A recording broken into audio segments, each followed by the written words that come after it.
Hello and welcome to the Daily Dose for Spiritual Growth. Today is Talk About It Tuesday. On Sunday I referenced a scripture that was a little confusing, almost sounded like a riddle.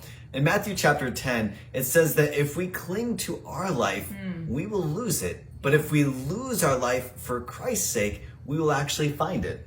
It's crazy. Yeah. Maybe you went home and talked about that with someone else. Such an interesting thing to ponder. But today we're actually going to read another scripture that we want you to discuss. You can discuss it with a friend, a family member, a coworker, someone who's a believer or not a believer. You could talk with them about this verse to think about what it might mean to you. It's found in Luke chapter 14 in verses 25 through 27. It says, large crowds were traveling with Jesus, and turning to them, he said, this is Jesus. Jesus said this, if anyone comes to me and does not hate father and mother, wife and children, brothers and sisters, yes, even your own life, such a person cannot be my disciple. And whoever does not carry their cross and follow me cannot be my disciple. Okay, talk about it. That's an intense scripture. And if you just take it at face value, it can be really confusing. I mean, for some of us, you might be like, got that one down. I already hate my family. Okay, we'll pray for you.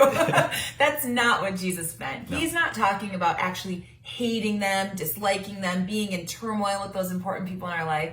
In this verse, hate is used figuratively. It's a point of position. It's saying there should be no relationship in your life. He lists off some pretty important relationships. Very important, yeah. The people that should be the closest to us. He says, even those people, they can't be more important to you than me.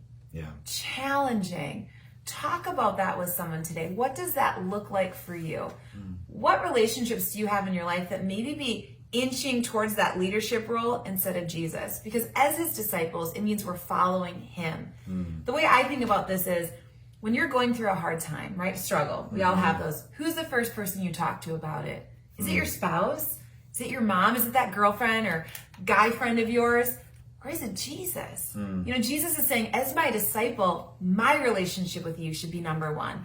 I'm the person you're following. Yeah. You're not following those who are around you. So think about that, talk about that today, and then pray about what the Lord reveals to you through this scripture. Oh, so good, so good. Hey, thanks so much for tuning in. Make sure to check out tomorrow for another Daily Dose for spiritual growth.